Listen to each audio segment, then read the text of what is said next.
जय हिंद एवरीवन। तो रिसेंटली हमने कुछ दिन पहले एक वीडियो में बात करी थी कि उत्तर प्रदेश सरकार के द्वारा डिजिटल पॉलिसी जो है वो लेके आई गई है और इसी डिजिटल पॉलिसी के ऊपर काफ़ी विवाद जो हैं वो हमें देखने को मिलेंगे। तो इस वीडियो में हम बात करने वाले हैं कि क्या सिर्फ उत्तर प्रदेश पहला राज्य है जहां पे न्यू डिजिटल पॉलिसी आई, या इसके अलावा और भी बहुत सारे राज्य हैं जहां पे आपके डिजिटल पॉलिसी है या नहीं। साथ में ये भी बात करेंगे कि अपोजिशन पार्टीज का क्या कहना है और आप लोगों के लिए कितना सही होगा या कितना गलत होगा ये डिजिटल पॉलिसी के बारे में हम सारी चीज़ें जानेंगे। तो चलिए स्टार्ट करते हैं इस वीडियो को बिना किसी देरी के।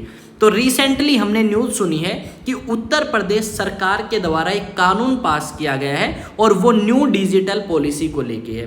उस न्यू डिजिटल पॉलिसी में उत्तर प्रदेश सरकार के द्वारा कहा गया है कि अगर कोई भी व्यक्ति अपने सोशल मीडिया प्लेटफॉर्म्स को यूज़ करके, चाहे वो इंस्टाग्राम हो, ट्विटर या फिर एक्स हो या फेसबुक हो या फिर यूट्यूब, अगर वो अपने सोशल मीडिया प्लेटफॉर्म्स के ऊपर सरकार के काम की तारीफ करता है तो सरकार उसे मंथली 8 लाख रुपए तक दे सकती है।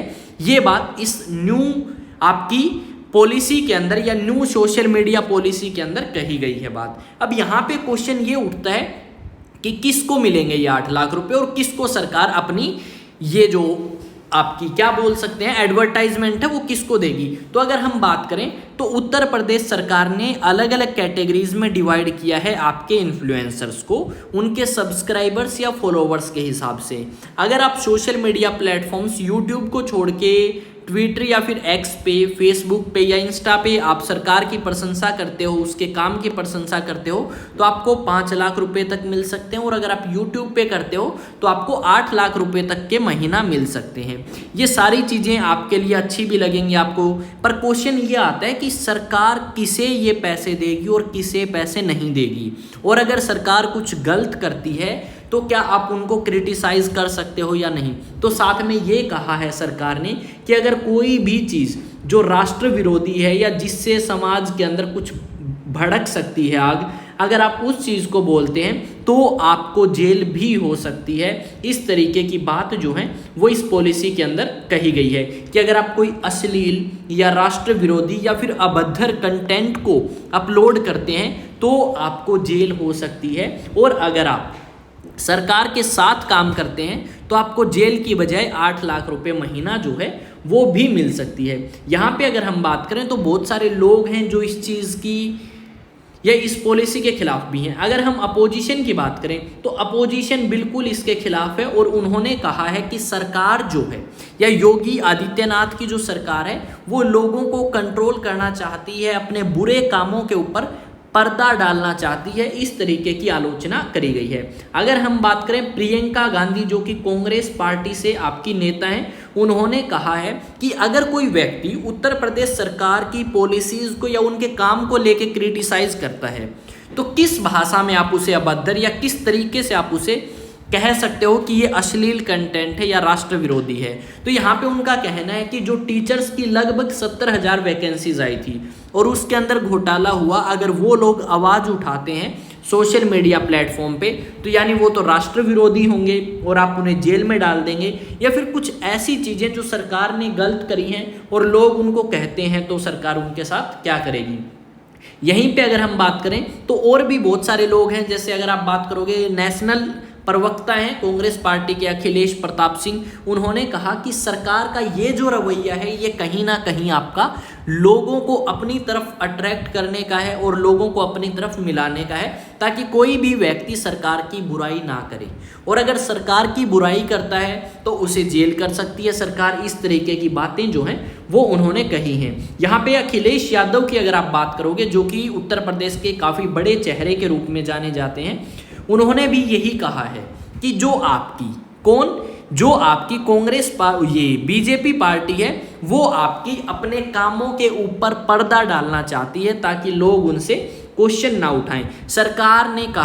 अखिलेश यादव ने कहा है कि सरकार जो है वो आपका भ्रष्टाचार कर रही है या फिर एक तरीके से अपने भ्रष्टाचार भ्रष्टाचार को छुपाने की कोशिश कर रही है। अगर हम बात करें क्या कह रहे हैं इन्फ्लुएंसर्स भी आपकी इसी तरीके की बात कर रहे हैं। कुछ इन्फ्लुएंसर्स तो इस चीज़ के पक्ष में हैं, जबकि कुछ इन्फ्लुएंसर इस चीज़ के पक्ष में नहीं हैं। उन इन्फ्लुएंसर्स का कहना है कि सरकार हमारे ऊपर रोक लगा सकती है। अगर मान लो सरकार हमें पैसे दे और फिर भी हम सरकार ने अगर कुछ गलत किया है उसको क्रिटिसाइज करते हैं, तो इसका मतलब आगे से हमें एडवर्टाइजमेंट नहीं मिलेगी। अब कुछ लोग ऐसे भी हैं उत्तर प्रदेश में जो काफ़ी सब्सक्राइबर्स लेके बैठे हैं और उन्होंने ये बताया है, 4 PM नाम से एक आपका यूट्यूब चैनल है, उन्होंने ये बताया है कि सरकार ने अब तक उन्हें एक भी एडवर्टाइजमेंट जो है वो नहीं दी। तो इसका कहना ये है कि अगर वो सरकार के खिलाफ या सरकार के विरुद्ध अगर कुछ चीज़ें करते हैं या पहले उन्होंने की है, तो सरकार उन व्यक्तियों को तो ये आपकी अमाउंट नहीं देने वाली। अगर बात करें उत्तर प्रदेश को, तो क्रिटिसाइज किया लोगों ने भर भर के, पर उत्तर प्रदेश के अलावा भी और बहुत सारे राज्य हैं जहाँ पे आपकी सोशल मीडिया पॉलिसी है, जिसमें पंजाब, राजस्थान, हरियाणा, कर्नाटक और भी काफ़ी राज्य शामिल हैं। थोड़े दिन पहले की अगर हम बात करें तो आपका तमिलनाडु राज्य के अंदर वहाँ के मुख्यमंत्री को क्रिटिसाइज करने के चक्कर में एक व्यक्ति को जेल में डाल दिया और सुप्रीम कोर्ट ने फिर इस बात को लेके कहा कि अगर आपकी कोई आलोचना करता है तो आप जेल में डाल देते हो, कितने व्यक्तियों को आप जेल में डाल सकते हो, इस तरीके से। तो इस तरीके से बहुत सारे लोगों ने क्रिटिसाइज किया। सेम काम अगर बात करें पंजाब के अंदर, तो पंजाब के अंदर भी ऐसा ही कहा गया है।